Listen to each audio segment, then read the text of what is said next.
नमस्कार.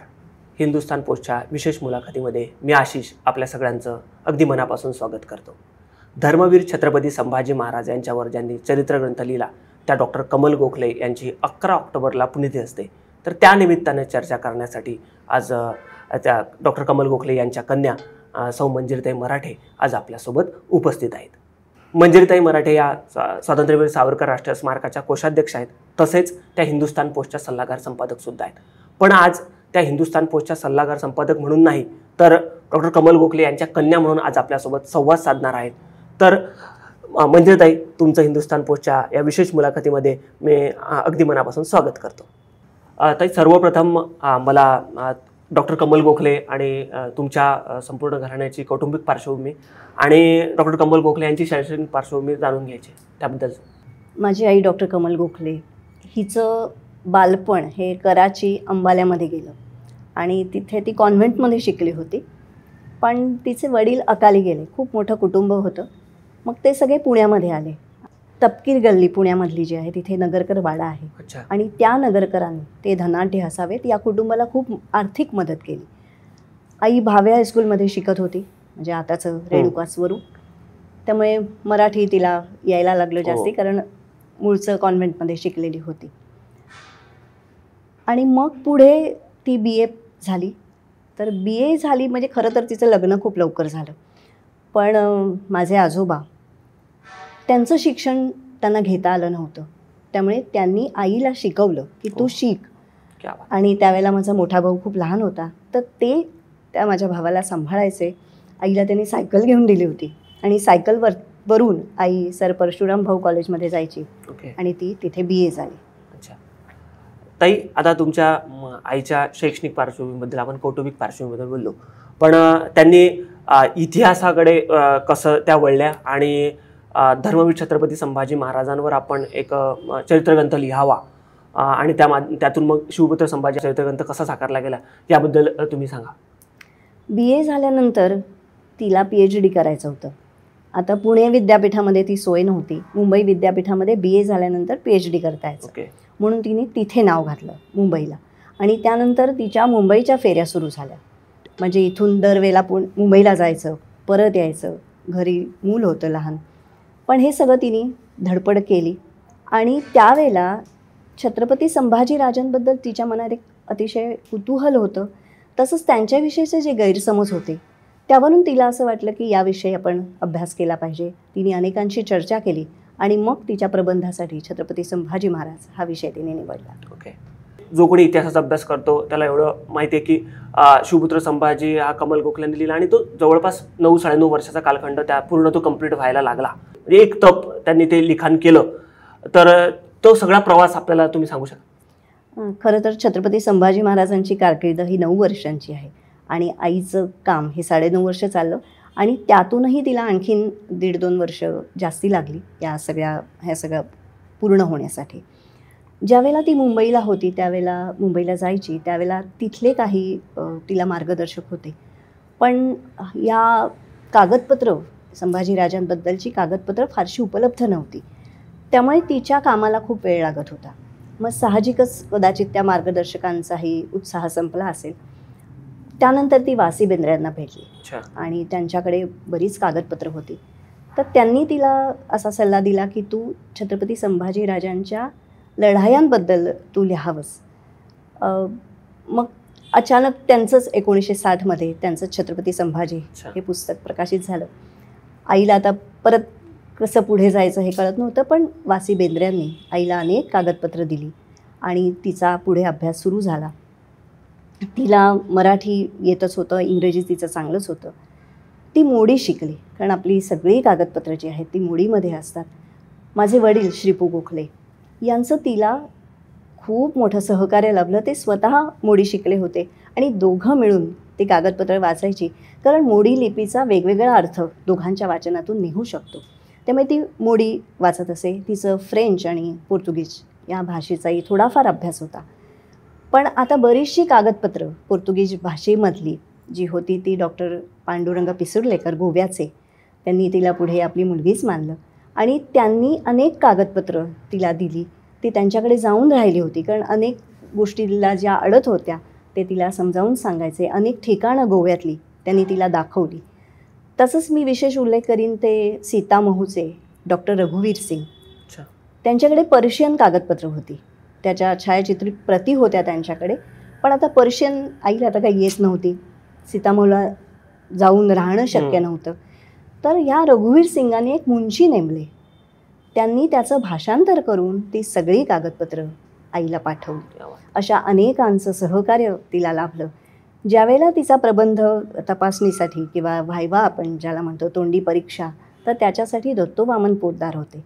त्यांचं नाव ऐकूनच खरं तर आई घाबरली होती की या महामहोपाध्याय दत्तोवामन पोतदार या माणसासमोर आपण कशी तोंडी परीक्षा देणार. आणि जवळजवळ तिची 4 तास त्यांनी तोंडी परीक्षा घेतली आणि तिला डॉक्टरेट मिळाली.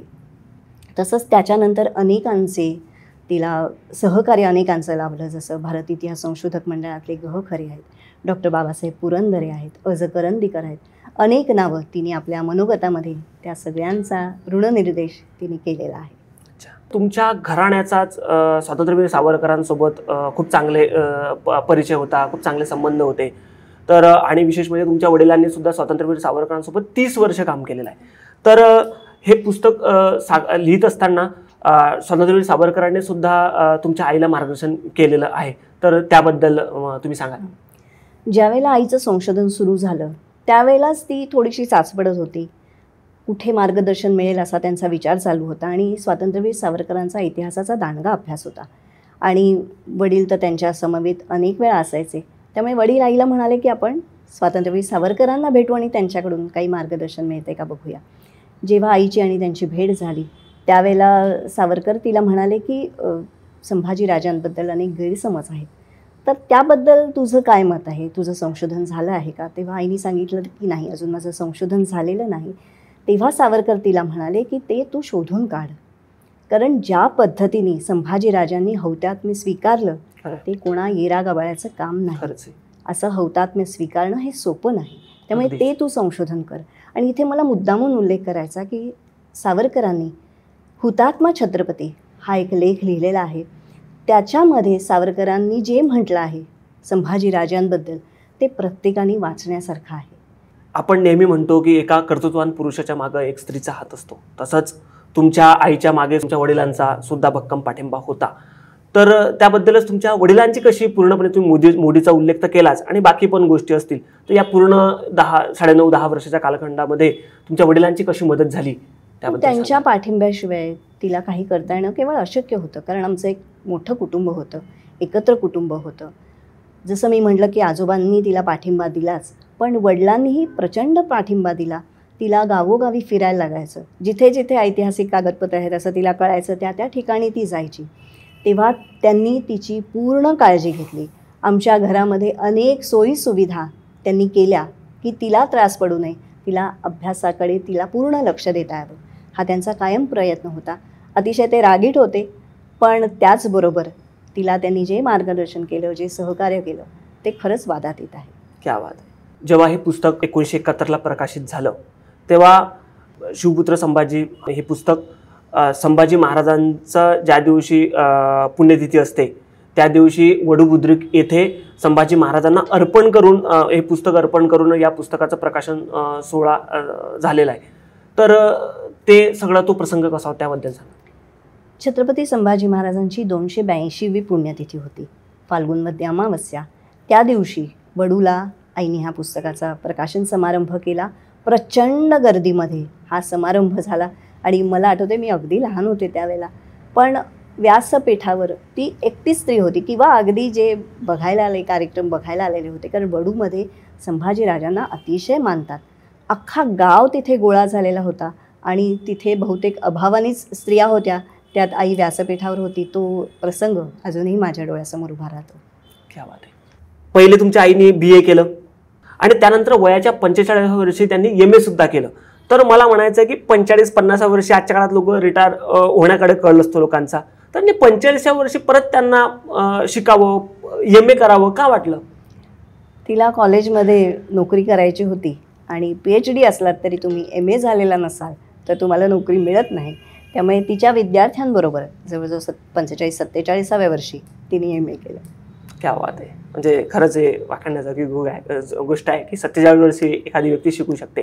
तर ताई, शिवपुत्र संभाजी हे पुस्तक लिहिल्यानंतर डॉक्टर कमल गोखले यांनी त्यानंतर आणखी कोणतं साहित्य लिहिलं? दत्तू वामन पोद्दार हे शिवचरित्र लिहित होते आणि पोद्दारांच्या नजरेतून शिवाजी महाराज हे लोकांसमोर यावं म्हणून तिने शिवचरित्राचे पैलू हे एक पुस्तक संपादित केलं. त्याच्यानंतर 11वीच्या विद्यार्थ्यांसाठी मानवाची कहाणी हे पुस्तक तिने लिहिलं. त्याच्याबरोबर ती अनेक ठिकाणी व्याख्यानांना जात असे. अतिशय उत्तम व्याख्याती ती झाली. म्हणजे एक वेळ अशी होती की तिला वक्तृत्व हा शब्द उच्चारण्यासाठी सुद्धा तिला प्रयास पडायचे. तीच एक उत्तम व्याख्याती झाली. अनेक ठिकाणी ती गेली. नेपाळमध्ये, सिलोनमध्ये तिने अनेक शोधनिबंध वाचले.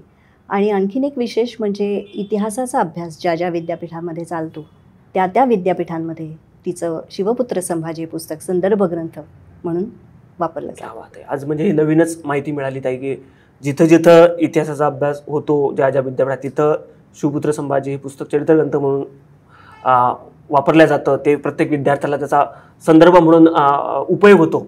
आणखीन एक मला इथे सांगावंसं वाटेल की ज्या कुठल्या मालिका येतात, आता छावा चित्रपटाला कोणीही संभाजी महाराजांना कोणालाही लिहायचं आहे तर शिवपुत्र संभाजी या पुस्तकाच्या अभ्यासाशिवाय त्यांना पुढेच जाता येणार नाही.